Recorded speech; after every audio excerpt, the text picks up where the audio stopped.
It's 5:30. We'll call the meeting to order. If you'd stand, please, and join me in a moment of silent prayer, followed by the Pledge of Allegiance.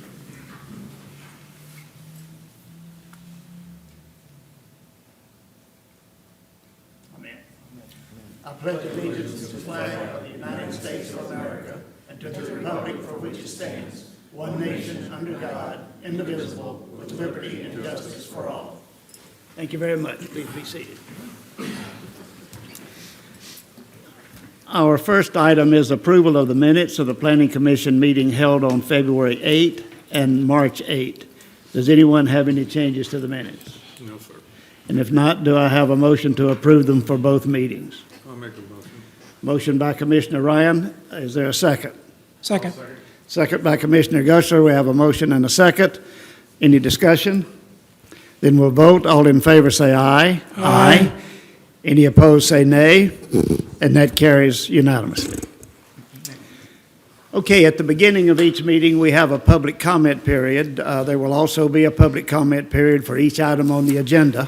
But if you have any general comments other than an item on the agenda, now's the time to make them. And seeing none, we'll proceed. We're going to make a slight change in order of the agenda.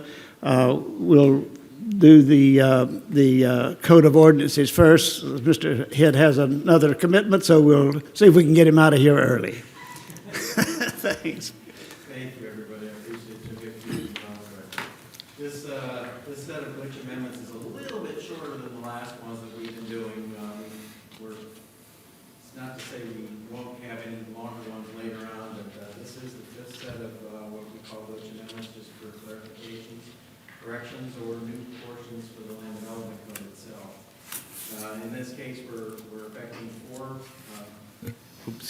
three articles, and we've got three sections of the Appendix A, which is from the mixed-use Kelley Park interchange portion of the land development code. The first one I'll be brief, and if you all have any specific questions or something like that, just let me know, and I'll go through those and answer those. One of the things that we found out in an older section of Apopka, just north of where the Winn-Dixie is going in our downtown, everybody knows we've got a Winn-Dixie coming downtown, right? There are 4 areas of mobile home park districts. They're actually separate blocks. There are some single-family homes in those, though there are some quite a few mobile homes, but we've been getting requests for single-family homes that are new. And unfortunately, the way our mobile home park ordinance is written, it does not allow for single-family homes because it's a mobile home park. So what we've done, we've identified those 4 blocks and actually put those in the land development code and a portion where it allows for a single-family lot use. And the lot sizes are actually dictated in here also, because 2 of the areas are typically 75-foot wide lots, the other ones are 50-foot lots. And so we were able to put in the front yard, the side yard, the rear yard, pretty much just like a normal single-family lot, but it allows for some flexibility in those districts because they're basically modifying or coming back up to a nice new permanent type district with the single-family homes. It allows for some flexibility in those areas that actually need it. Otherwise, we're just going to continually get mobile homes. So like I mentioned, it's just in four distinct blocks north of where the Winn-Dixie is going on the northeast side of downtown. We also there's quite a few different areas in the permitted use table that we're putting in permitted uses for certain items, such as open space uses. We're putting those as permitted uses in basically every district because there's nothing wrong with having open space. Another thing that we put in was eating and drinking establishments. We didn't think anything was wrong with alcoholic beverages in an IL district, industrial low. That's actually where breweries started down in Fort Lauderdale. They were only allowed in industrial areas, so we thought, yeah, that's kind of flexibility there also. Office uses, We're not allowed in the mixed-use downtown. Where'd we miss that one? So we're putting that one back as a permitted use. Banks. Whereas a special exception in office district, we're putting that as permitted uses. Like I said, little things like this. Consumer goods establishments, permitted uses in an IL district. Drugstores and pharmacies, permitted uses in office and in IL. ILs also, the industrial districts are becoming a little bit more flexible in terms of their use. It's not just industrial all the time. We want to make sure that the people that are working there have some of those potential uses in their area also. Grocery stores, instead of a mixed use or instead of a special exception in downtown, permitted use. It just kind of makes sense. We've got one coming downtown also. Recycling drop-off centers. I did not want those in our commercial corridor areas. So I took that out as a special exception. Solid waste transfer station, same thing. We're trying to get some of those dirtier uses out of the commercial areas and put them where they belong, which is typically industrial. Arboretums, we also put those in, I think, every district except for industrial. So if you can have a place where greenhouses are, that's good. Single-family residential, this is probably one of the biggest parts. We've always struggled a little bit with the requirement of how many trees for what size lots. Jean Sanchez, one of our planners who's also working towards her arborist, worked with a couple of the main agencies in the state in regards to getting a level of square footage for how many trees on what square footage lot. Obviously, when you put a house on a lot and then you put a screen room or a pool or something like that, it kind of takes away where you can put any type of a tree. So we've got a set of requirements for residential, single and two family residential lot trees, ranging from 5,000 square feet up to over 20,000 square feet, and ranges from one tree up to 6 canopy trees. We also have a list of tree planting of trees along with their common name and their scientific name, and these are ones that can be used in a multiple of areas, but we also have a requirement for, depending on the size of the landscape buffer, what should or should not be used. Typically, if you have something that's 4 or 5 feet wide, you don't want to put an oak tree there because oak trees, of course, pick up pavement. So that's where you typically want that in something that's a larger area so that the roots don't damage the associated properties. Sign types. Always running into a little bit of glitches here. This clarified the square footage, how it's calculated. And then also, there was another line that was in there that the contractor that put together the Land Development Code put in that said, the area, all primary and secondary wall signs shall be counted towards the maximum square footage allowed by this code for wall signage. It didn't really make sense because the front sign, if you calculate it right, has a maximum of 200 square feet. And then your side sign, if it's on another street front, can go up to 50% of that frontage. So the way this read, we really didn't know how to interpret it. That's how I wanted to interpret it, but it really wasn't clear. So we just took that line out. We've got enough information with the code the way it reads for a front and a side or a secondary wall sign not to read that it counts towards your total. Of course it counts towards the total. It's 200 maximum and 100 if it's 200 on the front. So it's just a lot simpler without that extra line that confused more people. In the Appendix A, which is the form-based code area, there's a couple areas that, in regards to densities, that we wanted to clarify also. For the density for the interchange area, which is the main cross-section between the State Road 429 and Kelley Park Road, we had a minimum density of 7.5, and we actually reduced that down to 5. It's sometimes what I'm hoping for is that we get more commercial in those areas without requirement of that 7.5. You can obviously, in the interchange area, they can put the residential up above the commercial, and that's what we're hoping for. But when you do that, it usually tightens up the amount of density that you can put in there.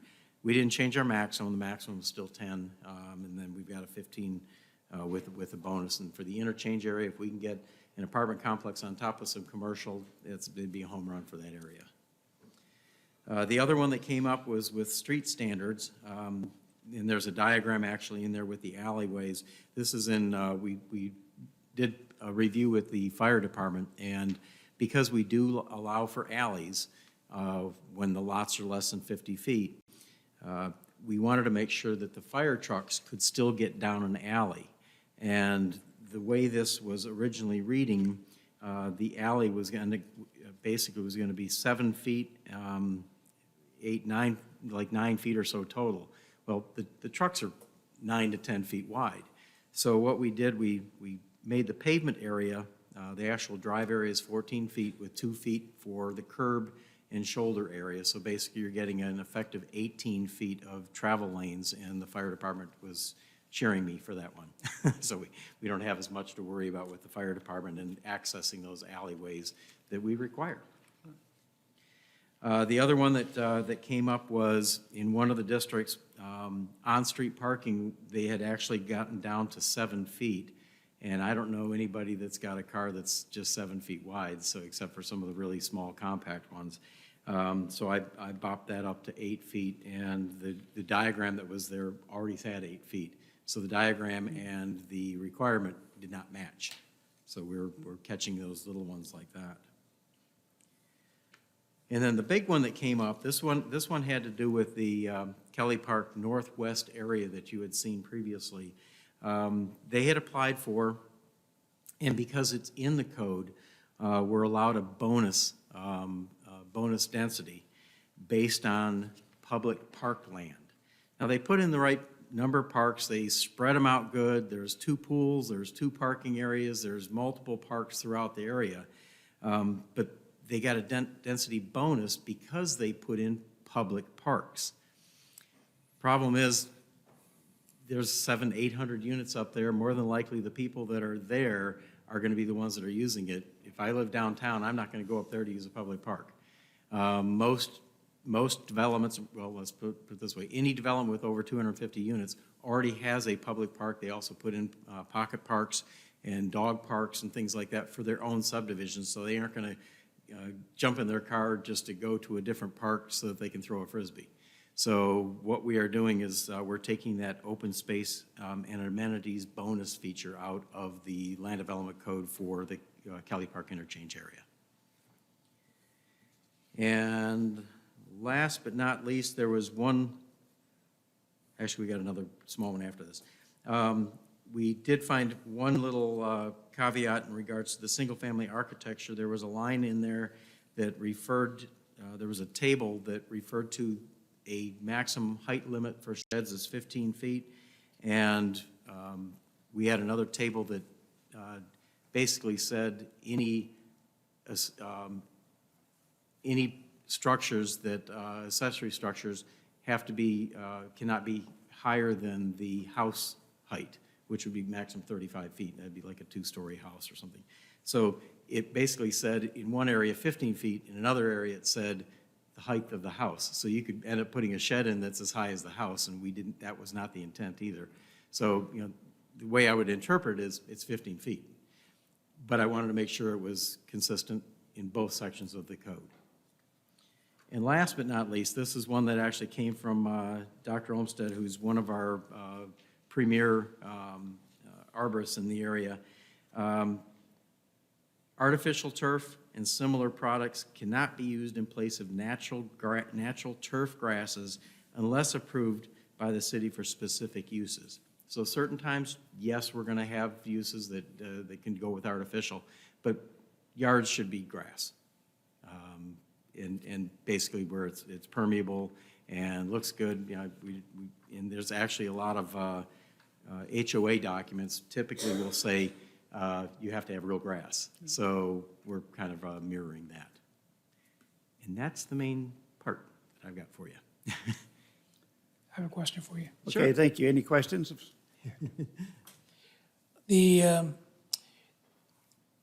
Thank you for putting up with me, because I asked, God, Forgot which section, right? because I was being a nuisance about trees relative to my own subdivision. And I knew this was coming up, so thank you for putting it in here.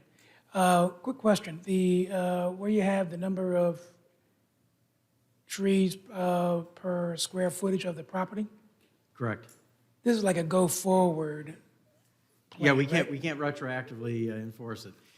We are also working with some of the new subdivisions and with our engineering portion, people down at Public Services. There was always a question regarding street trees and putting those, they're not in the street, they're not in the road right away because that's where all the utility lines are typically done. So what we're working with, a couple of developments are putting in tree root barriers, changing the types of trees that can go in so they're not root aggressive type trees like an oak or a magnolia or something like that. We're leaning more towards, give me a couple, Gene, come on. East Palatka hollies, gum trees, things that are, like downtown Orlando, they've got a lot of these willow type trees that they're all over the place and you don't see their sidewalks lifting up. They do put columns in so that they can't disturb the sidewalks as much, but they're also not a huge root aggressive type tree. So that's what we're shooting for, in the future for our street trees. Okay, Jeannie Sanchez, I'm so sorry, I forgot your name. That's it. I was talking about her, about a month ago, I was drilling her about these trees, and then she told me this was coming. Yeah, she did a good job with this. She did. She did a really good job. One last thing, where you have the table, talking tree replacement list and planting strip widths. All right, I think you gave me the answer. You have 6 foot or less. Is that the buffer between the sidewalk and the house? It can be.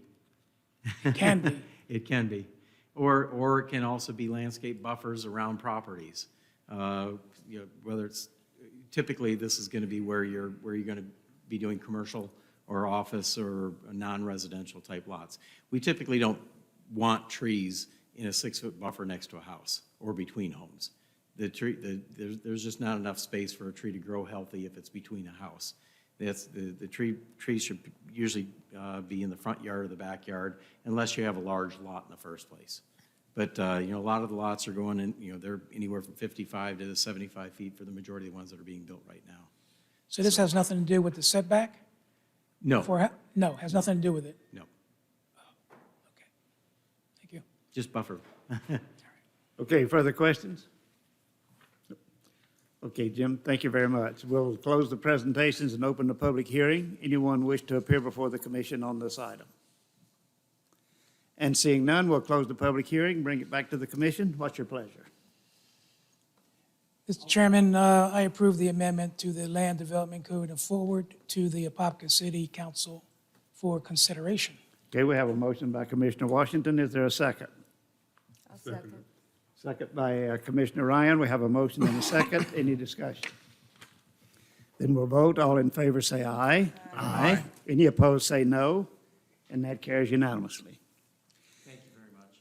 Thank you. My niece from Ohio thanks you too. And we will go back to Pam Richmond for the transportation projects update. That's right. I'm Pam Richmond, the Transportation Coordinator, and I heard y'all were interested in hearing about some transportation projects. So what I wanted to start with was to tell you how we fund projects. We fund most of the projects through transportation impact fees that are collected on every project, almost every project that comes in. We also collect proportionate share if that's appropriate. We have public-private partnerships. We have public partnerships like some of the projects that I'm working on with Orange County. And then grants. And those are pretty much the revenue stream. Sometimes there's a roadway project and they have to take money out of the general fund. So I'm going to go through these are some of the projects that I'm working on right now. And I'm going to start up on the north part of town. And I know it's a little hard to see. I think Jim gave you something. The yellow line is Kelley Park Road. We're going to widen Kelley Park Road from just west of Golden Gem to just east of Jason Dwelly Road. Right now, we're about to start construction on the signal at Kelley Park and Jason Dwelly. That will be operational by July 31st in advance of the school opening. The city is paying for that project, and we're doing it in concert with the school district. They had requested that. We were already looking at that as soon as we knew the school was going there. It took a while to get it designed. Then we're working with the expressway to get the signals on the Kelley Park interchange ramps.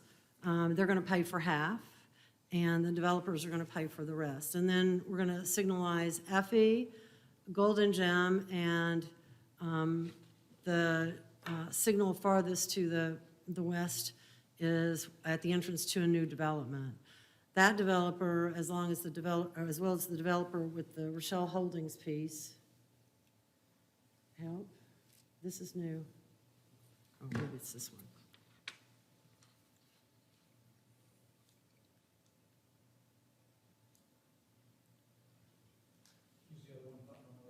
On the right, thank you. On the right. I was looking for the pointer. Top? Ah, there we go, okay.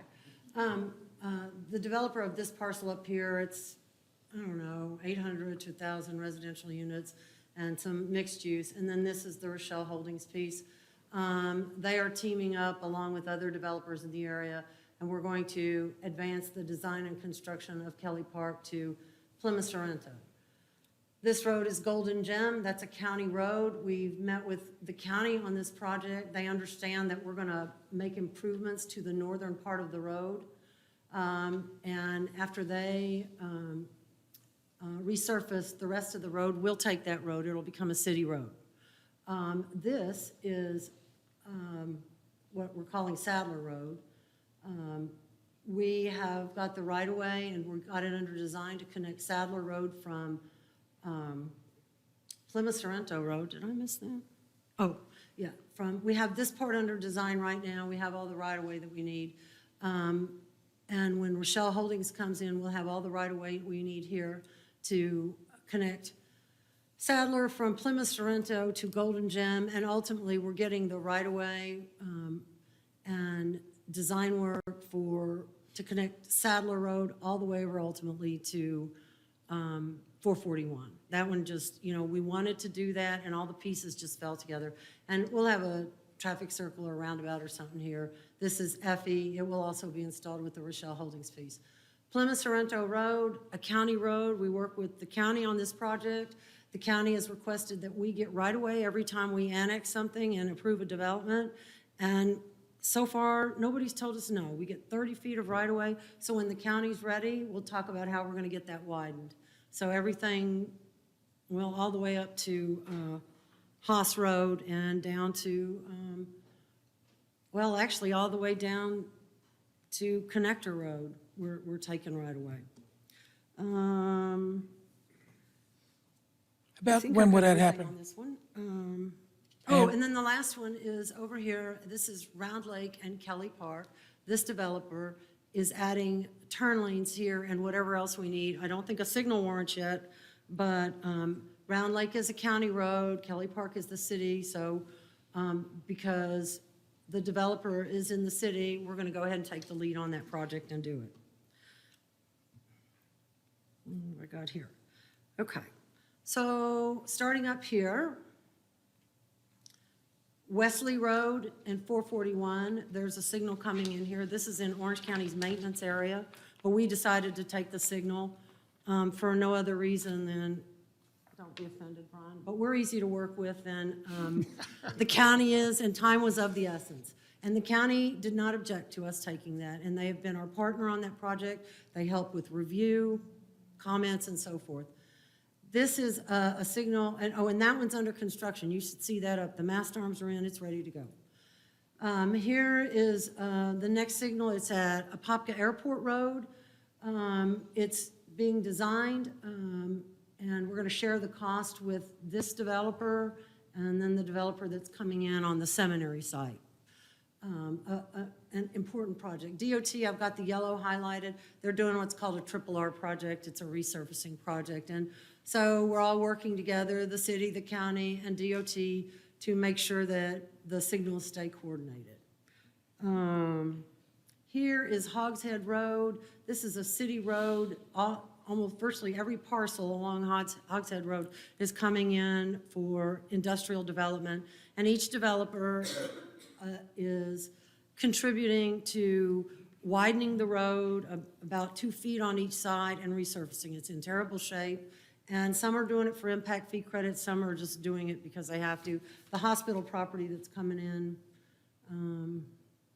about right here, they're going to take the lead, kind of like a pioneering agreement. This is General Electric Road, also a city road. Amazon widened out this piece and resurfaced for impact fee credits. They also put in a turn lane here, a coordination project with Orange County. Orange Avenue is a county road. This is ours, and so we had to coordinate on that project. And then here at Hermit Smith, I think right here, it was also an Amazon project. That's a county road, but we made them, not for impact fee credits, but because they broke that intersection, we made them put the turn lane there. What else do I have on this one? I think I got everything there. All right, so Peterson Road and King Street, in very bad shape. This was a project that was I inherited. We've got all this development coming in down here. You've got a big industrial site here. This is the driving school. So this developer and this developer got together, and they are building Peterson and King Street for impact fee credits. They're also making improvements here at this intersection. I just put turn lanes here. I think they're doing some on Orange Avenue, which is an Orange County road, and we discussed this with Orange County, and they were okay with that. So they're generally okay with stuff as long as it doesn't cost them any money. But that's not to say, this is in the wrong place, sorry. Now, this is Rock Springs Road and Welch Road, and I don't know if I've talked to y'all about this project before. It's been going on for a couple years, and Metro Plan is actually funding this study that's going on right now, and it's got a component that has to do with the West Orange Trail. But this is a city-county project because even though the intersection belongs to the city, the road to the north is the county, and so we're definitely in this together. It's a huge project, I think that one's going to come to a successful outcome. This is Vic and Lester, and I just put a contractor under contract to start the construction. So what we're going to do is blow out the intersection, prepare for the widening of Vic, and go ahead and install the mast arms and the signal. They told me to be brief, but I have 17 slides, so I'm trying to talk fast. Okay. All right, so this is a Apopka Road. It's a county road, and we've been going back and forth with the county on this project for, I don't know, before I was here. The county wanted us to take the road, and we didn't want to do it because they didn't want to fix it. We take all the impact fee money, and so why would they fix it? So Brian and I are working on an MOU with the county, but we're going forward anyway. The MOU, what it's going to say is this piece up north of 13th Street, it's got some major drainage issues, and it's been that way even before we had all this development. And so the county, because they have to buy a bunch of houses and do some other things, very expensive. Essentially what they're going to do is they're going to fix that piece, 13th Street North.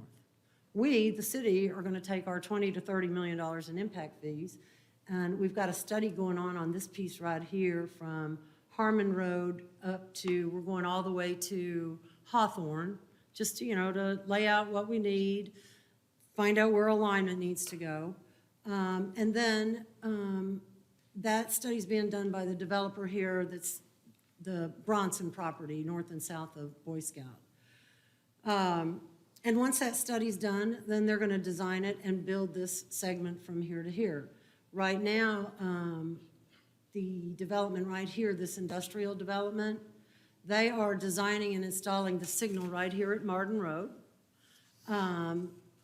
And the city and the county are reviewing the plans. This is coming soon. This is Boy Scout Road at Apopka. When they start developing, the first thing they have to do is fix that horrible thing there. I'm tired of getting called by PD. There's another truck stuck on the road. When are you going to fix it? Well, we're fixing it. And then this is a signal at Harmon Road. And we are, let's see, maybe I can advance a couple so you can see. This is what Harmon Road's going to look like. This is Apopka Road, and then this is the eastern side of Harmon Road. We're putting that in. Fire station's going to go to the north. That ITB is going out Sunday, so, and it'll probably take 15 months to complete that project. And the signal goes with it. This is the other segment of Apopka Road. Of course, this piece is already widened. This developer of these apartments, they're designing it right now, and they're designing and installing the signal for the 4-lane. Then when this property comes in, it's a national retailer that I'm not supposed to say their name, although everybody knows who it is, a grocer. They're going to come in and construct. So, and again, county-city project that we're working on. And I just talked to the developer today of a piece a little farther south that you can't see here. It's the other industrial site. We really wanted to go all the way down to Binion Road, but we didn't acquire the right-of-way. And we're doing all this without acquiring any right-of-way, except for that piece to the north. But I had a discussion today, so we might be acquiring that piece of right-of-way, and we can go further south, which would be a good thing.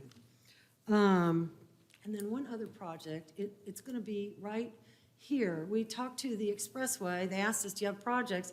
And we said, how about some ramps? And I thought, they'll say no. But actually, they looked at it and said yes. So it's turned sideways. North is here. So what we're going to do is they're going to install ramps that come to Binion Road. And our fire department particularly likes this because of the time savings in getting to the hospital, and now their proximity to this. They don't have to go all the way down to Apopka and come back. So we'll find out. They're doing a PD&E study right now. We'll find out in a few days, I think, or a few weeks, as to whether or not it made it into their plan. So this could be 4 years, 3 years maybe? I mean, it's a $25 million project that they thought they could fund, and I'm very happy about that. It's good for the hospital, it's good for the area.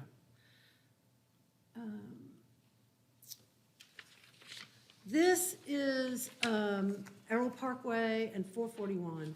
What we're doing is replacing the strain wires with mast arms. We're realigning the intersection. You have seen some of the work already that was done by the people at the medical office.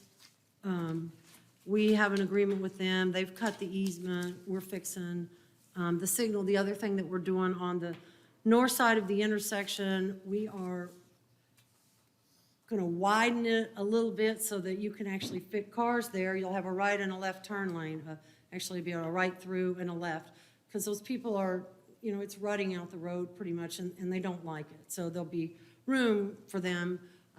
So that project, we are at 90% design. We'll be going to construction in this fiscal year. This is the other intersection. This is Bradshaw Road. We're also putting mast arms there, making some improvements. We're doing we're not really being able to do any realignment or anything. We're squaring it off a little bit. That pole on the northwest corner, southwest corner's been hit so many times, I'm surprised it's still standing. Then I wanted to point out this project to you. This is Bradshaw, this is Central, this is a DOT Triple R project, resurfacing. And we talked to DOT about this project. As y'all know, there are all these really unusual intersections that got like 6 legs. And, you know, we've had fatalities out there. And it's very disconcerting to get a phone call, another fatality. So when we talked to DOT, they said, no, it's not that kind of project. We wanted medians. Well, they went out and drove it. So here's what we're getting. I thought y'all might like to see those. This is what they're doing at Central. I know it's hard to see, but you know how when you come down 441 and you get to Central, it's kind of off? Well, it's not going to be. They're going to fix that. They're also going to run conduit for us under here so we can do some landscaping. So this is, you can see at Lake Street, they're going to put a median across that unusual intersection to restrict movements. And for the people who feel the need to walk across the road, they've got a place to stand now. They're adding a median here. This is an AOK tire. That was the other slide. It's actually going to be cut back a little bit. They asked us to make sure they could still get people to make that turn. They've been in the city for 40 years. We're going to try it. If it doesn't work, they understand that we'll have to close that off. And then finally, Pam, excuse me, is there any crosswalks there? on these, Yeah, yes. So you're saying so people can walk across and have. no, they're doing it now. It's a But the- free-for-all out there. Right, there'll be some crosswalks, I assume, right? No, we're putting medians in. It's not, there are intersections, they're But you free to just said cross. people- You just said pedestrians could use the median to cross the road, but there's no crosswalk there. Is it legal to cross the road there? Yeah. It is? And you know what? They're gonna do what they want to anyway. I can't, the only thing that I can do, I feel bad every time there's a fatality. Usually it's the pedestrian's fault. It's night, they wear dark clothes, they're not paying attention, and the Yeah, but posted if they speed have- limit up here is 45 miles an hour. I'd like to get that lowered. We've put lights out there, and now we're putting medians. It's safer. We're going to see how this goes, and then we'll talk to DOT about crosswalks. They didn't feel like crosswalks were warranted at this time. There aren't, it's this whole corridor from Bradshaw to Hawthorne and maybe beyond that where people are just randomly walking. There's not like one place, so it's Correct. kind of, as long as there's a cross street, they're allowed to walk.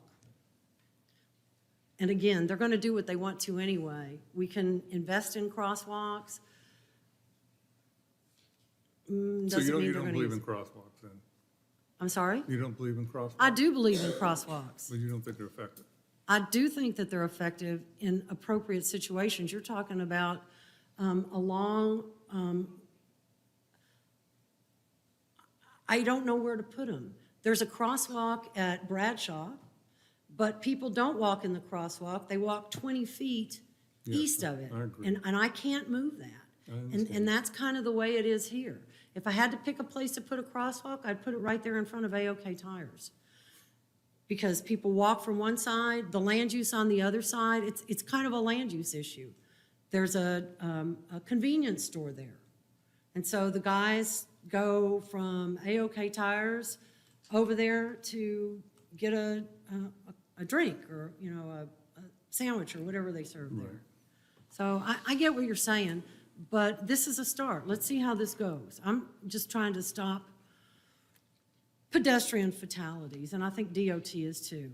They worked with us on lowering the speed limit between McGee and Sheeler. We're doing this thing called target speed. So it might not be quite ready for it, but we're trying to get the speed limit lowered. I'd like to see it out here. I'd like it to be 35 along the corridor. You can post it in anything you want, but there's capacity. They're going to drive 50. And unless there's somebody sitting there writing a ticket,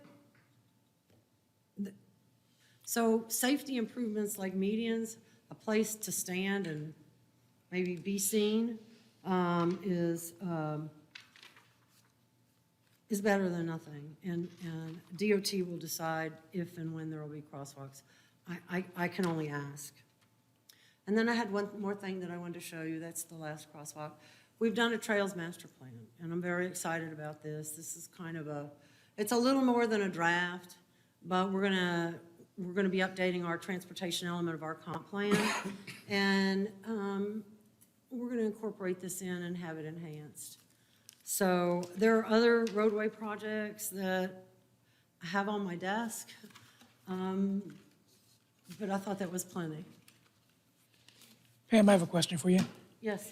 The, on Apopka Road, the intersection there and Martin Road, you know, and there's a stop sign there.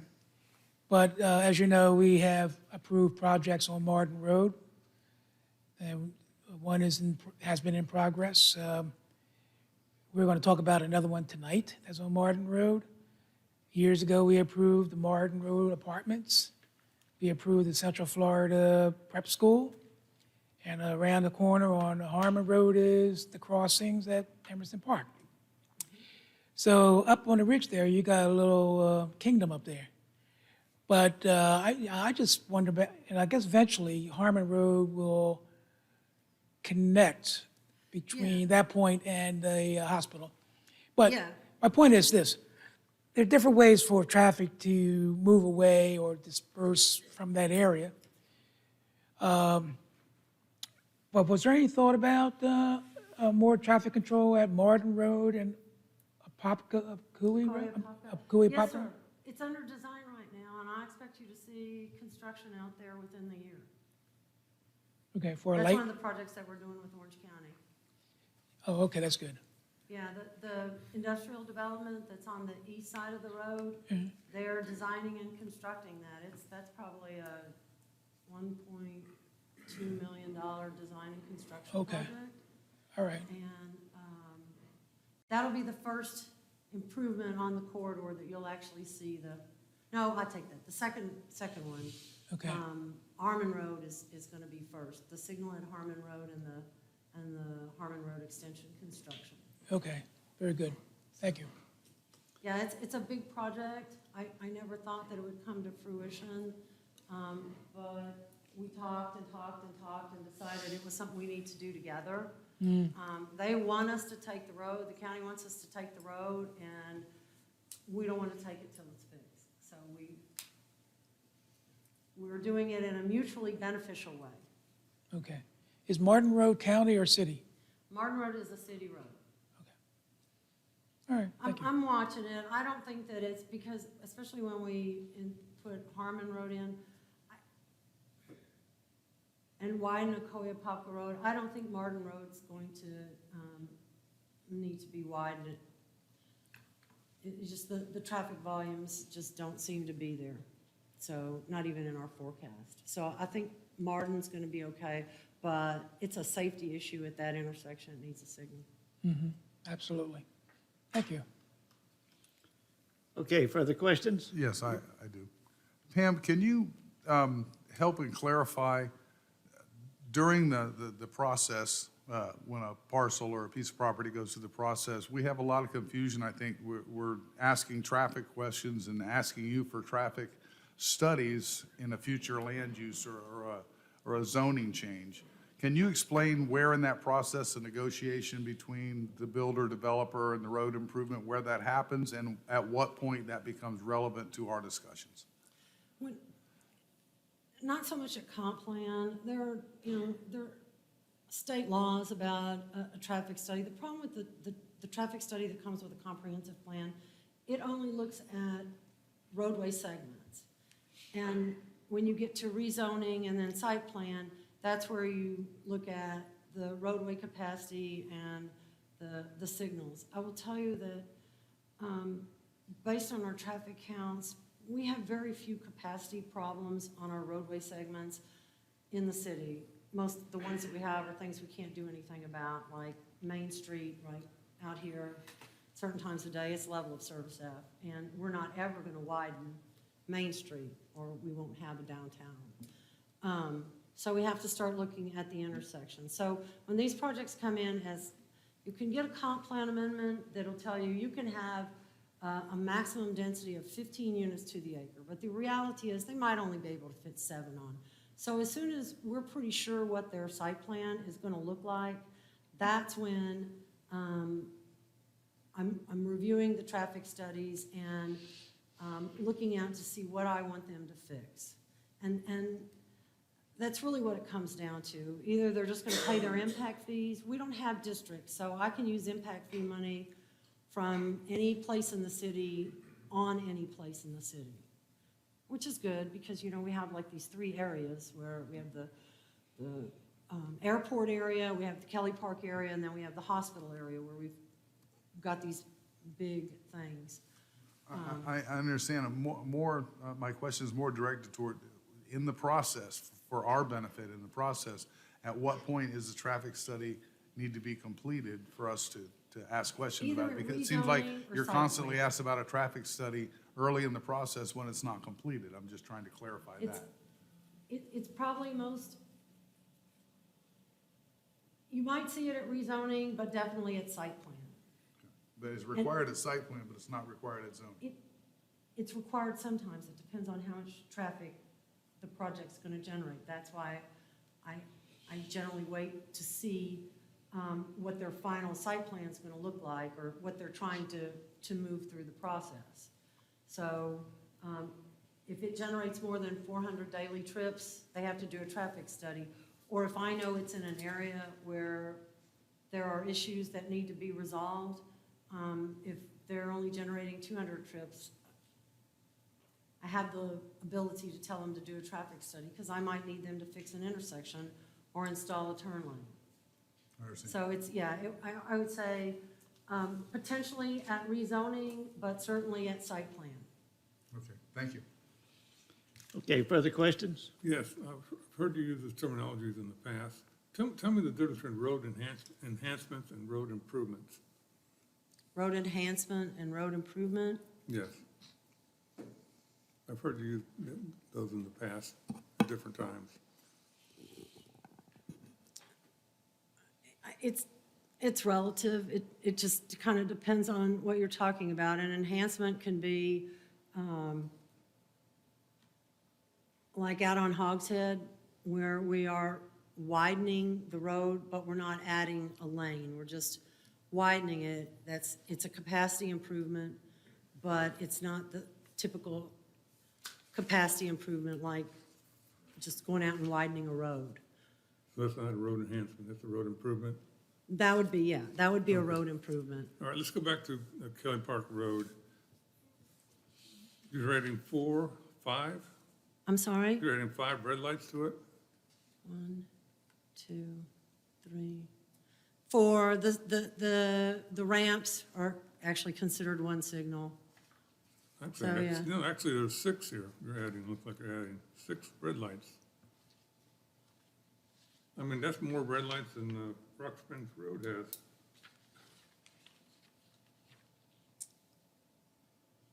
Well, Don't you 1, think it's a 2, little 3. excessive? 4, 5, but Jason Dwelly's way down. It's like half mile or a mile down in the other direction. And they all meet the spacing. Well, this one is, they're all like a quarter mile apart. Yeah, but that's more dense than Rock Springs Bridge. Rock Springs Road, I mean. Yeah, but the amount of development that's coming out there, we're widening the road to 4 lanes with a median that will provide access management. That means everybody will not have full access coming out there. Some How- people have how to go long- right to go left. How long And will the that take? signals will make it safer. If you're this development and you have 1,000 residential units and commercial development all coming out, essentially one entrance, you need a signal. Oh, I agree, no, I agree. If you're this development here, and you've got industrial down here, mixed use up here, and you've got access here and here, you need a signal. Okay, so how long will it take to do a 4-lane road on Kelley Park Road? I want to see it before I retire, and that's 4 to 6 years.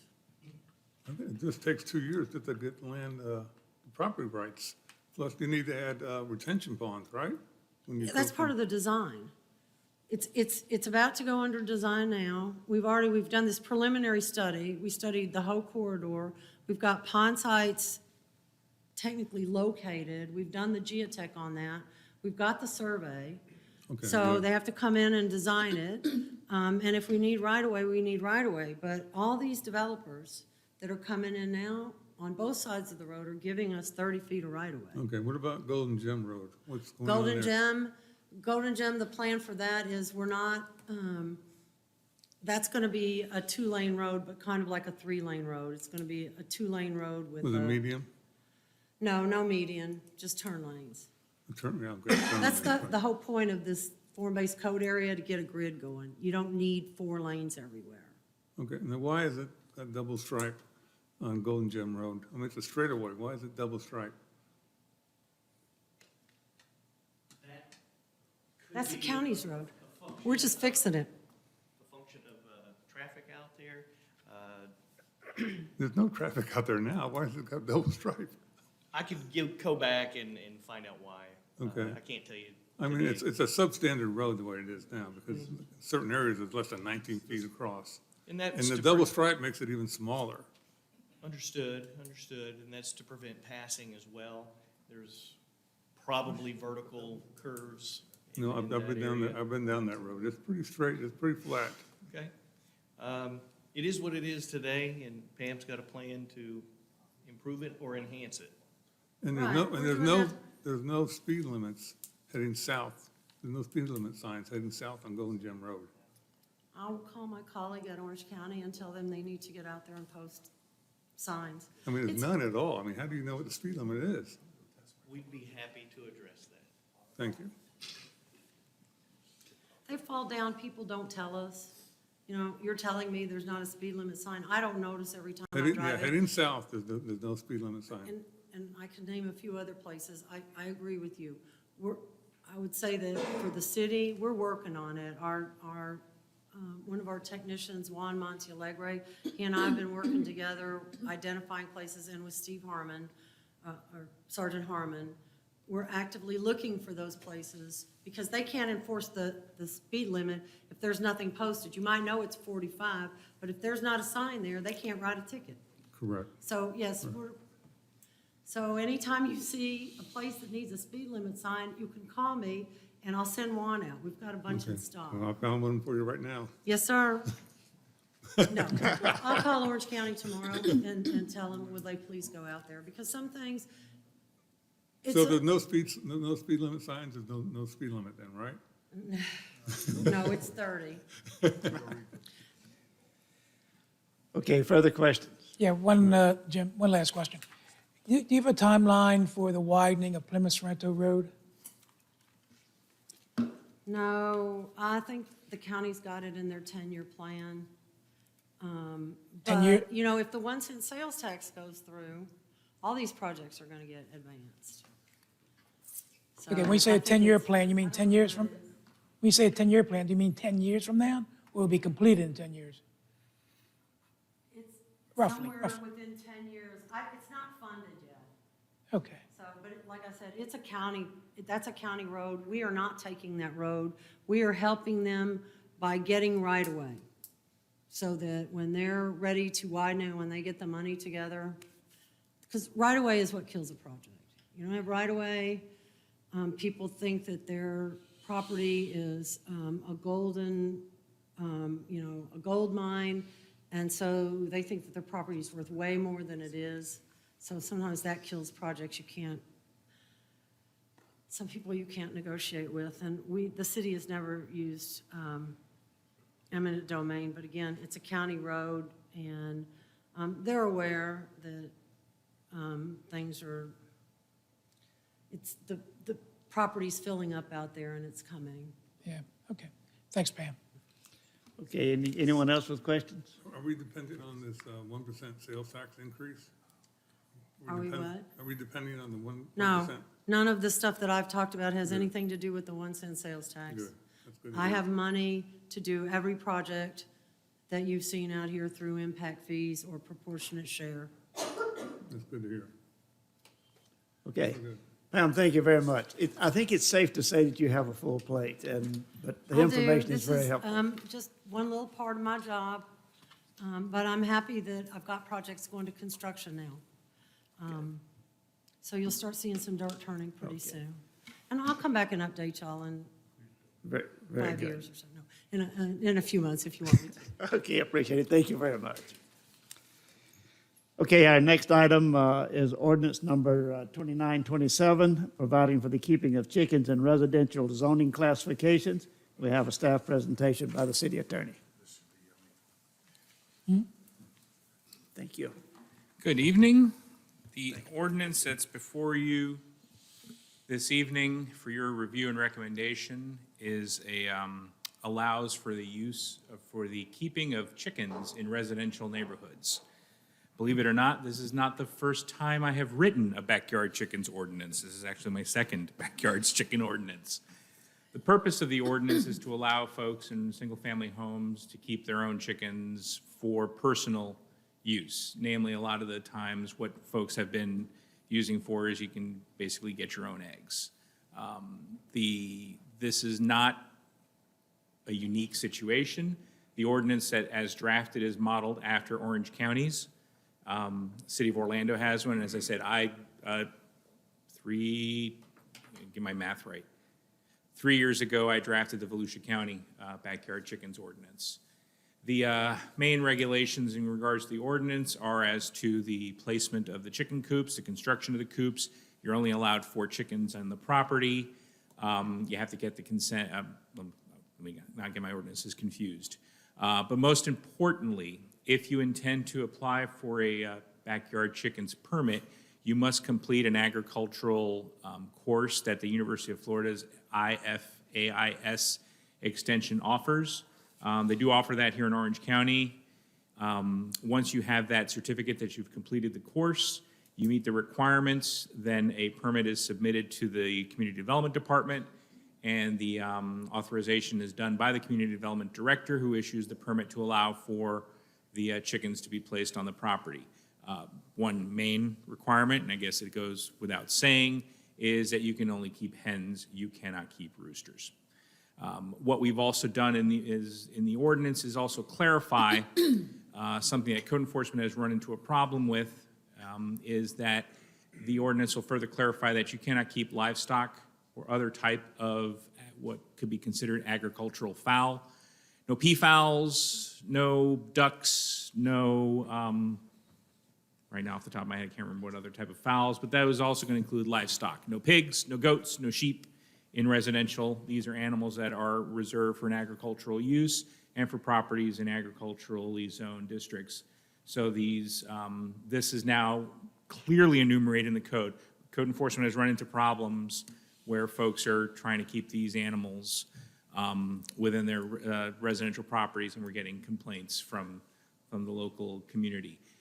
There has been a lot of requests that have been made and questions that have been made to the Community Development Department inquiring as to whether folks can keep chickens in their yard. I can't remember if I noted, it's, the limit is 4 chickens per property, and you cannot have free-range chickens in your backyard. You have to keep them in the coop. So that's the gist of the ordinance. The ordinance has actually had success in my own personal experience. It was successful. The trial program that we ran in Volusia County was successful, and the ordinance continues to this date. I believe Orange County has been successfully implementing the ordinance, and the city of Orlando also has a similar, what are commonly known as backyard chickens ordinance. And this is a trend that's actually going throughout the country. This isn't germane just to Central Florida or to the state of Florida as well. So if you have any other questions, I'm here to answer them. Yeah, what's the minimum lot size? There's no minimum lot size. So if your coop cannot fit within the setbacks that are required under the ordinance, then you cannot have it in your property. Which is I 15 have to feet. go through the language. And this is setbacks. One of the things that we did, just also as background, this ordinance is modeled and the dimensions and the requirements are similar to Orange County because of the proximity between the two jurisdictions, so that someone from Orange County ends up in the city, they're going to meet the same requirements. So your setbacks. You can only place your coop and pen area in the rear yard, not in a side yard or a side street yard or in the front yard, and it has to be set back a minimum of 15 feet from any side or street property boundary, a minimum of 10 feet from the rear property boundary, any wetlands, upland buffers, berms, swales, conservation areas, platted development right tracts, and then 50 feet from any normal high water elevation. So that would be for properties, waterfront properties. So those are your setbacks. What about from the house? Can it be right up next to the house? You can have it up against the house, but you're gonna have to meet your side yard and rear yard setbacks. There's no setback for the house. No, I think there no, should you be. can't have, I mean, there's no requirement. You can either have it up against the house, you can put it in the middle of your backyard, as long as you meet the other setback requirements that you have. There's also then I believe, if I can recall, you have requirements as well as to the maximum size of your chicken coop and pen area together shall be 100 square feet. Minimum size of the coop shall be 4 square feet per chicken. Minimum size of a pen area shall be 10 feet per chicken. So at that point, you start making your calculations. How big can you grow? Can you fit in your setbacks? And if it doesn't work, you can attempt to get a variance, but at that point, then it comes back to you guys to examine whether somebody wants a variance from this or not. I just think there should be a setback from the house. Once they get a license, how often do they have to renew it? We don't, the renewal, I think we're echoing the county. Don't think we required an annual renewal. I don't think the county had one either. There's no renewal. So you Once they get a receive your license- permit from, it's once- like getting a fence permit. So once they get a license, they go through class, they get licensed, they don't have to renew their license. No, it's not a license, which you're, I thought you're I not, read I thought I read somewhere that wasn't. no, a it's not, license. it's not a license from the state. What you have to certify to the city is that you have received the proper education in how to, the purpose of the course offered by the University of Florida is for health, and that you're aware of both the benefits and risks of having chickens on your property. One of the resources, previously when I researched, the educational component was added. There was a similar ordinance like this in Colorado. What ended up happening is you had a lot of folks who took advantage of this ordinance, yet then you had a breakout of avian flu in a neighborhood because folks did not have the proper education on how to care and maintain chickens on their property. So this educational component is a way to try to minimize those risks. What is the reason for this? Who is asking for this? We have had various calls to community development. A lot of these are just folks who want to have chickens to have their own eggs and no longer have to buy eggs from the grocery store. Now, there is a requirement in our code. You are not allowed to set up a farm stand in your house to sell the eggs that your chicken is laying. The use of the animals is for your own personal use. So you cannot have a commercial farm in your single family home. Okay. But there are a lot of folks who want to have chickens and raise their own chickens in order to have their own eggs. Now, the ordinance does regulate, you can't have a slaughterhouse in your backyard either. You have to, there has to be the proper disposal of carcasses in the event you have a chicken demise. So, I don't think you said it, but you can't have a rooster either. Right? no, you can't have a hen. So you can't breed. Cannot be breeding on your property as well. You get 4 hens and that's I it. have a question. I have to ask, what if you had a rooster that identified as a hen?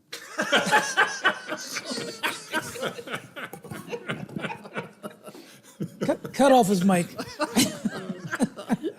Next question. Sorry, I had to. Being the author of some of these ordinances, what kind of feedback have you got from the HOAs? And what has been their issues? We've not received, as a point of reference, the Volusia County ordinance that I drafted was tweaked differently than Orange County's. In Volusia, we did create acreage requirements that did not, that limited the types of homes. Also, we did not, what was done in Volusia created backyard chicken as what was called an administrative special exception. It was a special exception that did not go to the equivalent of the planning commission at the county, but was administratively granted by the zoning officer for the county. And then that one listed specific zoning districts within that district specific minimum lot requirements for a backyard, for backyard chickens. That ordinance did not include the equivalent of the PD or PUD district. So that eliminated many of your residential neighborhoods that were subject to HOAs because they were not permitted in planned developments, in the planned development districts. And if I remember reading the ordinance correctly, it specifically says it does not override HOA restrictions. No, so if your HOA prohibits you from having such animals on the property, you'll be subject to the HOA regulations. So you come in, we check the property, you're not going to be able to get a permit. And even if you do get a permit from the county, the HOA will then be able to enforce that because the city's ordinance will not overrule, will not trump a HOA requirement as it regulates that person's specific property. Well, I'm glad you said that. So if in my covenants, if it's silent on backyard chickens, then we don't have any way of preventing anyone from asking for backyard chickens. No, if your HOA documents are silent, then it may proceed forward. Now, if your HOA amends the documents to prohibit this use, then those documents will prevail on that property. You may be able to go forward and your HOA may be able to go forward and cite those folks for violation of the declarations. Okay, thanks. You mentioned that the ordinance mirrored Orange County. So in terms of those setbacks, what's in the ordinance here is identical to what's Those in are Orange Orange County setbacks as well. So there was the intent for that to mirror Orange County's. So it was that there really isn't going to be any confusion and you'll be consistent, especially on pockets here. And in certain areas where our jurisdiction jumps from city to county to city to county, someone can float from one to the other. Or if a property owner moves into the city, if they're familiar with the county regulations, the city's regulations are going to be the same. Okay. Further questions? Okay, thank you very much. We'll close the presentations and open the public hearing. Anyone wish to appear before the commission on this item? And seeing none, we'll bring it back to the commission. What's your pleasure?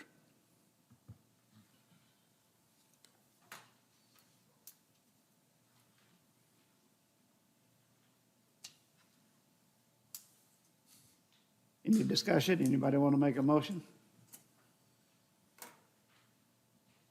I'm ready for discussion. Huh? I'm ready for discussion. All right, what's your discussion? Well, I think there should be a minimum lot size of like maybe half acre, and also be a setback from the house, 10 feet or more. I just don't like the way it's written right now. I don't know any discussion people may have. It seemed to me that there's merit in trying to keep compatibility with Orange County. But Do we it's wanna up be to the like- commission. Do we want to be like Orange County? Yeah. You know, it's just, I think that there should be a minimum lot size. Plus a setback from the house. I just don't like the way it's I written. guess I don't see the rationale for a minimum lot size if you have the setbacks set, because you could only, the lot would have to be a certain size before you could reach the setbacks. Exactly. But it's up to the commission. We can make whatever motion we want to make. I make a motion to deny that. Okay, we have a motion by Commissioner Ryan to deny it. Is there a second? I'll second. Okay, we have a motion and a second to deny. Is there any discussion? I do have a comment, and Michael, maybe a question directed towards you. And I believe my esteemed commissioner here brought that up too. What was what's the outcry, the impetus of this? I mean, how many people are asking for this? It doesn't seem,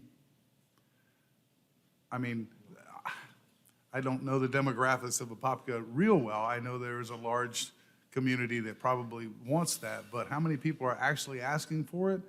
And why wouldn't it be a simpler, or the blanket coverage scares me. I grew up in summers on a farm, and I know what a chicken coop smells like. And if one of my neighbors puts one of those, like Bob said, okay, keep it away from the house, but then put it near the fence, well, then I'm smelling that. I sit on my back porch, and it's pretty rough.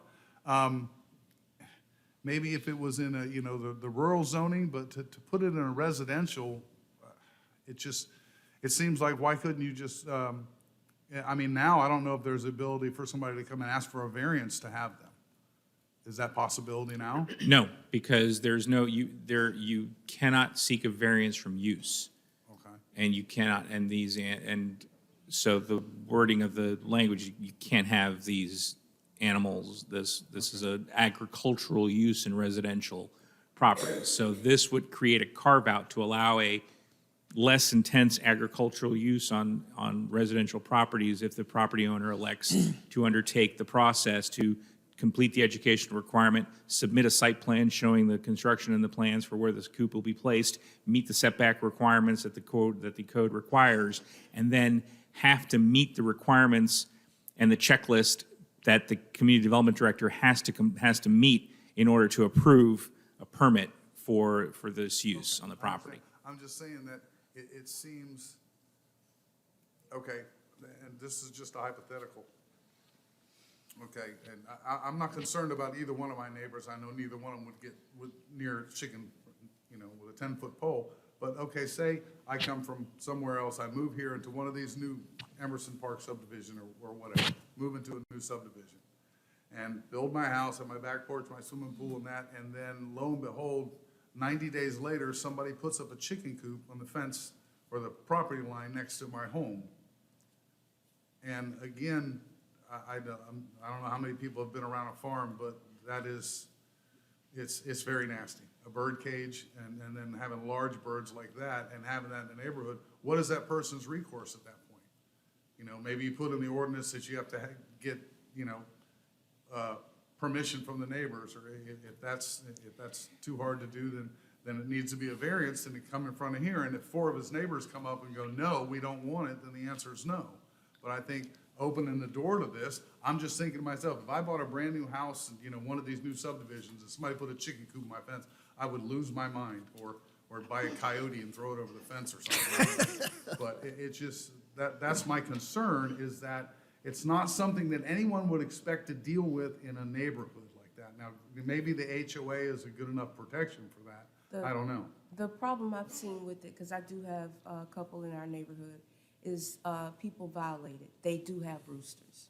And we know because the roosters wake us up every morning. Right. People do have duck, geese, the things that they're not, the type of fowl that they're not supposed to have. So what we have had to do now is to pay an attorney to amend our HOA covenant in order to stop them. Right, well, this code as written includes that express now prohibition to those animals, and I can pull up the exact animals that are now prohibited.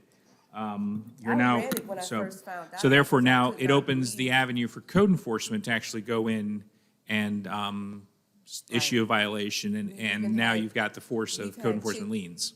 Kids bring their chickens up to the park. We have a community park. They come up to the park with their chickens. Yeah, so we're having, the HOA is having to do something. I mean, my esteemed colleague down here about HOAs being silent, I think we're throwing a bunch on them. If they're silent now and people start bringing these chickens in and then they start to do these amendments, is it gonna be retroactive? Or is the 10 that have them gonna be allowed to keep them and the other 500 can't have them? I mean, I think we're dumping on these HOAs in a way we probably shouldn't be dumping on them. I agree. I don't think anybody, when they're designing the HOA rules, are gonna sit down and go, okay, now we need to do something about chickens. Nobody, it's just, it seems, and I don't know, maybe there is a public outcry, but to me, I'd be surprised if the percentage of people that wanted chickens would warrant this versus the adverse effects and the ripple down effect, as Butch said, that now the HOAs have to try and, cover their tracks. Most of them say you can only have 2 dogs and 3 cats or whatever, but I doubt, I don't recall anything in the pet section saying no livestock. Because it kind of goes without saying, with a small lot in a neighborhood like that, who's gonna have livestock or chickens? It's beyond the pale of what a normal person would expect or think in a neighborhood, so I'm just, that's my concerns. I think it's gonna Okay. hurt property values, plus nobody wants to live near a mushroom factory. I mean, why would they wanna live near a chicken pen? Well, we have a motion on the floor, motion seconded on the floor to deny it. And I gather it will go to city council either way with a recommendation from the planning commission to approve it or deny it. Correct. Unless there's further discussion, we can simply vote on the motion to deny it. Any further discussion, or is everybody ready to vote? I'm ready. Okay, the vote is to deny, so a yes vote is to deny. All in favor, say aye. Aye. Aye. Any opposed, say no. So unanimously, we recommend denying. Okay.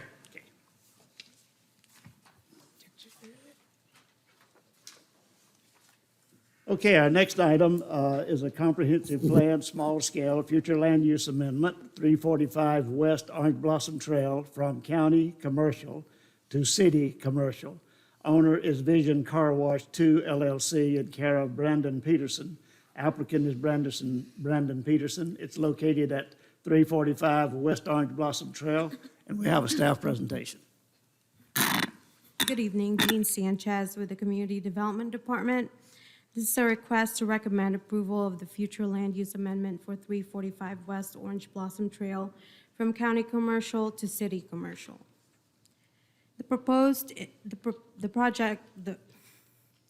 The subject property is approximately 0.23 acre, located north of Orange Blossom Trail, south of Old Dixie Highway, and west of Hawthorne Avenue.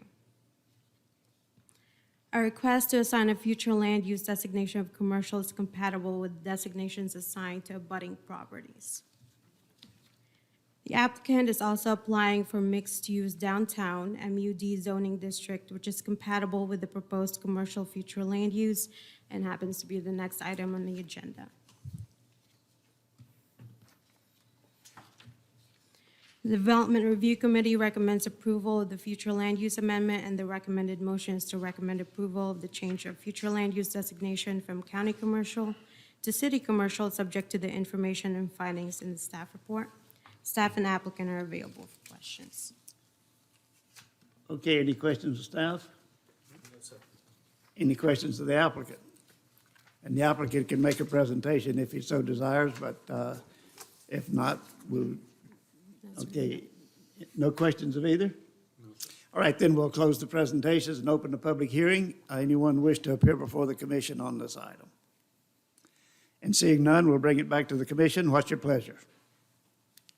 I'll make a motion, Mr. Chairman, recommending approval of the change of the future land use designation from county commercial to city commercial for the property owned by Vision Car Wash 2 LLC, care of Brandon Peterson, subject to the information findings in the staff report. Okay, we have a motion by Commissioner Stanley. Is there a second?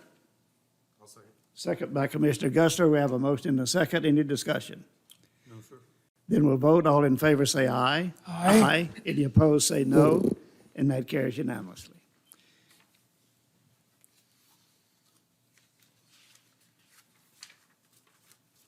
And our next item for this same property is a change of zoning, 345 West Orange Blossom Trail, from County C3 Wholesale Commercial to City MUD Mixed Use Downtown. The owner, Vision Car Wash 2 LLC, care of Brandon Peterson. The applicant is Brandon Peterson. Location 345 West Orange Blossom Trail. We have a staff presentation. Again, Jean Sanchez with the Community Development Department. The applicant is requesting to rezone the property from C3 Wholesale Commercial to MUD Mixed Use Downtown Zoning District. And the proposed MUD zoning district is compatible with the property due to the zoning being found in all adjacent properties. DRC recommends approval, and the recommended motion is to recommend the approval of the rezoning amendment from C3 Wholesale Commercial to City MUD Mixed Use Downtown District. Staff and applicant are available for questions. Okay, any questions of staff or the applicant? No, sir. Okay, then we'll close the presentations and open the public hearing. Anyone wish to appear before the commission on this item? And seeing none, we'll close the public hearing, bring it back to the commission. What's your pleasure? Mr. Chairman, I recommend approval of the proposed change of zoning from County C3 Wholesale Commercial to City MU-D Mixed Use Downtown Zoning District for the property owned by Vision Car Wash 2 LLC, care of Brandon Peterson. Okay, we have a motion by Commissioner Washington. Is there a second? Second. Second by Commissioner Lorendo. We have a motion and a second. Any discussion? Then we'll vote. All in favor say aye. Aye. Any opposed say no, and that carries unanimously. Okay, our next item is a comprehensive plan, small-scale future land use map designation, Lester Road Land Trust. Designate portion of the property owned by Lester Road Land Trust to commercial future land use. The owner is Lester Road Land Trust. The applicant is Concept Development, Inc., care of Jonathan Hewells. Location is southeast corner of Plymouth Sorrento Road and Lester Road, and we have a staff presentation. Jean Sanchez with the Community Development Department. This is a request to designate the future land use map of the said property to commercial. The subject property is approximately 2 acres located on the southeast corner of Lester Road and Plymouth Sorrento Road. A request to assign the future land use designation of commercial is compatible with the designations assigned to the abutting property and in the vicinity. Applicant is also applying to rezone the property to CC, Community Commercial Zoning District, which is compatible with the proposed commercial future land use. And the next item on the agenda. So area of the property. The DRC recommends approval of the future land use amendment designation. The recommended motion is to recommend to designate the future land use to commercial, subject to the information and findings in the staff report. Staff and applicant are available for questions. Okay, any questions of staff or the applicant? Okay, thanks. We'll close the presentations, open the public hearing. Anybody wish to appear before the commission on this item? And seeing none, we'll close the public hearing, bring it back to the commission. What's your pleasure? Mr. Chairman, I'll make a recommended approval to designate the future land use map to commercial for the portion of property owned by Lester Road Land Trust, subject to the information and findings in the staff report. Okay, we have a motion by Commissioner Gusler. Is there a second? Second. Second by Commissioner Stanley. We have a motion and a second. Any discussion? Then we'll vote. All in favor say aye. Aye. Any opposed say no, and that carries unanimously. Okay, our next item for this same property is a change of zoning, Lester Road Land Trust from PD, Plan Development, to C-C, Community Commercial.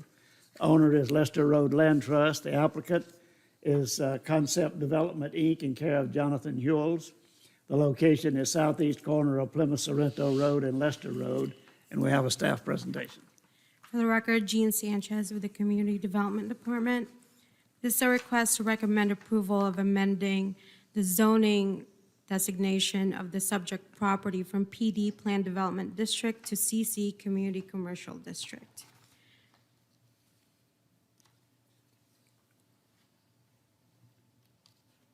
The proposed CC Community Commercial District zoning is compatible with the property due to the CC zoning being found in the vicinity.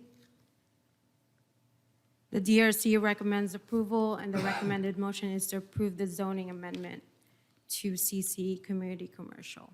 Staff and applicant are available for questions, and also the applicant has a presentation. Okay, very good. Thank you. Let's have the applicant presentation. If you would give us your name and address for the record, please.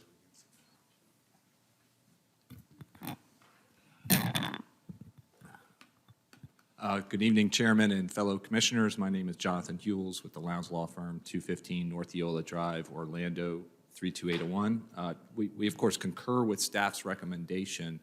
The purpose of my short presentation is to go beyond the change in map color from PD to CC, community commercial, and try to disclose what we're actually proposing to develop on the site and to solicit potential input from you all, knowing that this project is going to return before you for a special exception. And what's being proposed is an O2B Kids daycare. Jean did a good job of describing the property. This is just a little bit farther out from an aerial map standpoint. It is in the southeast quadrant of Leicester Road and Plymouth Sorrento. 3 of those 4 hard corners now have commercial entitlements. There is a self-storage, that's that graded area on the northwest corner being developed as we speak. I'm not sure if it's open yet, but it will soon will be open. And as I stated before, the proposed use of this property would be for an O2B Kids.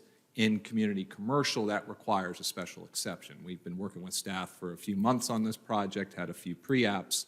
The PD that zoning was determined not to be applicable for it was a commercial PD, but that specific use wasn't permitted.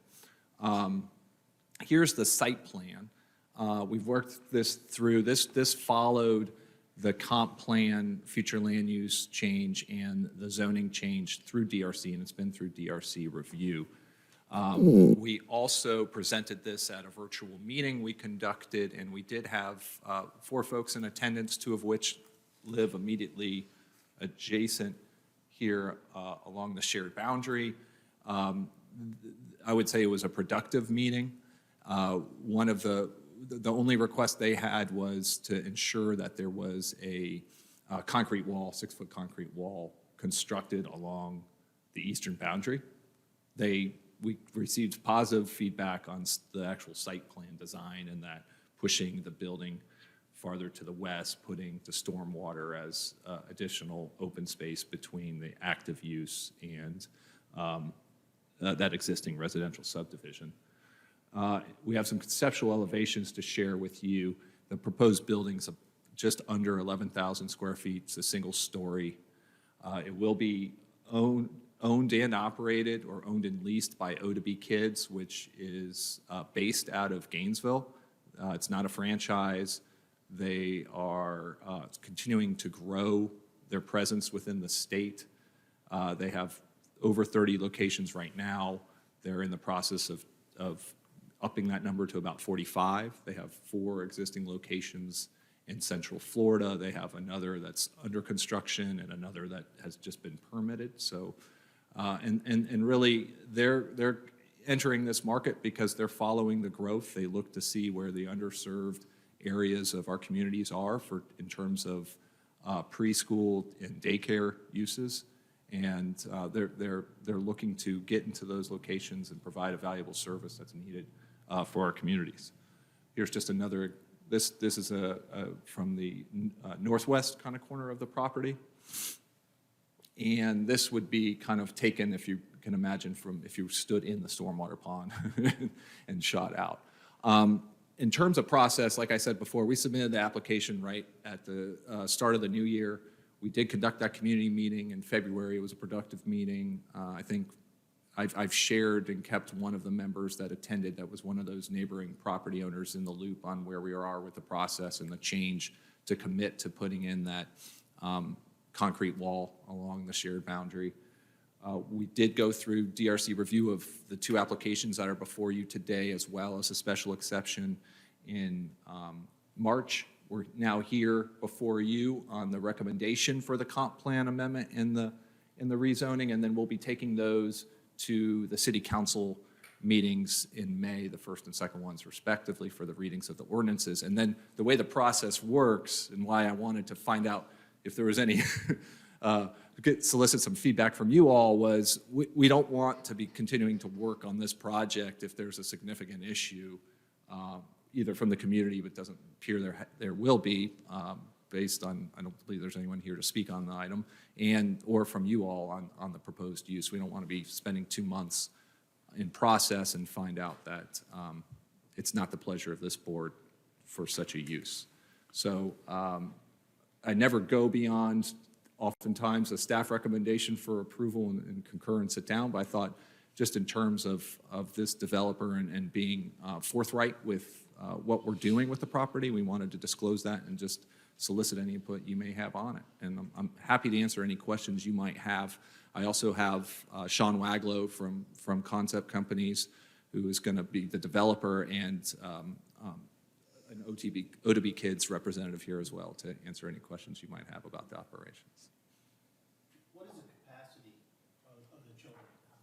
How many are they anticipating, or what is it? Yeah, the total ramp up, and you correct me if I'm wrong, is 190 total max capacity. Now, that takes some time to get to, and that's max. That would be. You could come on up. You got to put your name and name and. And if you, yeah, I was going to say, I'd ask if she would give us her name and address for the Yeah. record also. Absolutely. So sorry. Laurie Denny, I represent OTB Kids. I handle their growth and development. This particular location would be a little shy of 11,000 square feet and should have approximately 140 children at capacity. Predominantly, the children would be preschool age. There is a small area component allowable for parents who have children also in elementary school who need after-school care.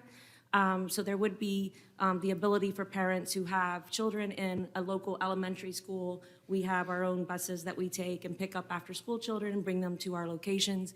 So we offer that service for the parents that have that. So it would be approximately 140 students. Thank you, very good. All right, I have a question for Mr. Huell. You had mentioned the 6-foot concrete wall. Now, is that part of your site plan now? currently? It is, yes. So our site plan. I didn't see it on the Yeah, pictures. the print should be bigger. It says it right here, 6-foot wall. Okay, And it certainly, we would offer it as a condition of approval. No right. issue there. I would also say there are off-site road improvements being contemplated as part of this project. An eastbound right turn in and a westbound left turn lane in. It will be part of the off-site improvements that will be required. What will be your operating hours? For this location, the proposed is going to be 7 to 7, Monday through Friday, closed on the weekends. What's the special exception you're gonna be asking for? For the daycare use. So in community commercial, daycare is not a permitted use, it's a special exception use. And, you know, part of that, working with staff was where daycare is permitted, for instance, I believe it's permitted in commercial corridor, but that's a really intensive zoning, allows a whole lot more uses. And while we would have liked to not have to gone through a special exception process, we felt like, you know, it was the most appropriate based on the site next to. I was going to say, and if anyone has any comments they want to make, they can, but obviously, to act as a commission, I think we would wait until it comes before us after the staff recommendation, et cetera. Sure. Right. But we, you know, obviously, if there was any significant issues, and obviously, we wanted to see if there was anyone in the public that we might be able to educate on the use, because we want to be full disclosure, and also don't want to spend the time and effort of taking this through the city council to return to you all and find out that the intended use is something that wouldn't be to the pleasure of this board. So understanding that these are just advisory comments and nature. Very good. I have no problem with the intended use, but I live in the area, I'm by there all the time. Those cars go ridiculously fast. And so my concern is the safety of the children. And I want to make sure that the plan includes that nobody's going to leave that property and end up in the middle of a road. Absolutely. I mean, OTB is, the kids knows what they're doing, just based on their experience. I know when I was in Gainesville getting my undergrad, you know, I had a colleague that, or not a colleague, a classmate that worked there, so I kind of got to see his perspective, and they're pretty much a class act. I could tell you the whole play area that's set to the rear of the property will be gated, limited access. What's the rear? Is the front Plymouth Sorrento? Or This the is Lester Road, and then if we pan back, there is another commercially zoned property that separates this one from the hard intersection. And in terms of drop off and pickup, it's not a drive-through operation. The parents are required to park and physically walk their children into the location, check them in, check them out. Thank you. Was there any thought about encompassing the entire property with the wall?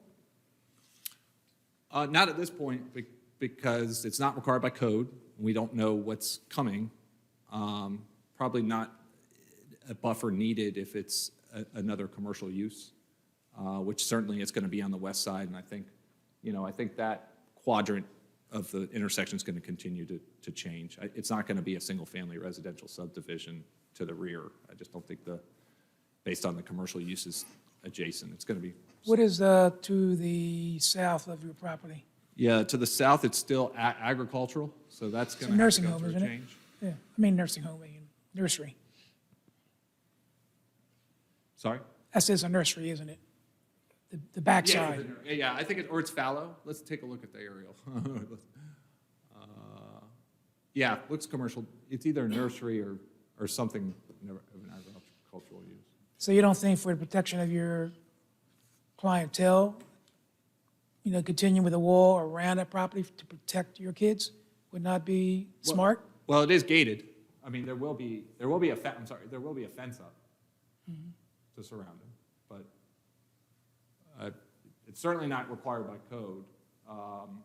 And it would be more, I would think, in the terms of being exclusionary. Just what's being proposed now is just as effective as a masonry wall. Okay, further questions? Okay, thank you very much. Thank you. I We'll- appreciate your input, and obviously would appreciate your support of the zoning phase of the project that's before you tonight. Okay, very good. We will close the presentations and open the public hearing. Anyone wish to appear before the commission on this item? And seeing none, I'll bring it back to the commission. What's your pleasure? I'll make a motion, Mr. Chairman, to recommend approval of the proposed change of zoning from PD Plan Development to CC Community Commercial Zoning District for a portion of the property by Lester Road Land Trust. Okay, we have a motion by Commissioner Stanley. Is there a second? I'll second it. Second by Commissioner Ryan. We have a motion and a second. Any discussion? Then we'll vote. All in favor say yes. Yes. Any opposed say no. And that carries unanimously. Okay, our next item, Gardenia Reserves rezoning from T transitional to KPI-MU Kelley Park Interchange mixed use. The owner is DWPM Ventures LLC. The applicant is GL Summit Engineering LLC in care of Jeffrey L. Summit PE. The location is the southwest corner of Golden Gem Road and Sadler Road, and we have a staff presentation. For the record, Jean Sanchez with the Community Development Department. This is a request to recommend approval of the change of zoning of Gardenia Reserves from T transitional to KPI-MU Kelley Park Interchange mixed use with transitional overlay, its accompanying master plan, and the major development plan. The property falls within the southwest portion of the Kelley Park Interchange form-based code area. It's encircled in red. It is approximately 20.2 acres situated on the southwest corner of Golden Gem Road and Sadler Road. Currently, the property has a zoning designation of T transitional and have a future land use designation of mixed use, permitting a minimum of 5 dwelling units per acre and maximum of 10 dwelling units per acre within this transitional overlay.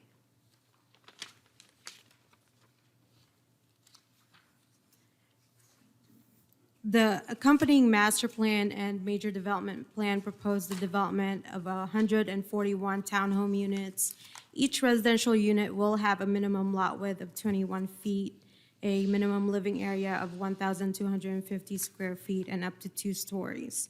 There are no minimum or maximums within the KPI form-based code area, and the density being proposed is 6.96 dwelling units per acre. Proposed access points are located along Golden Gem Road and Sadler Road, including right and left turn lanes.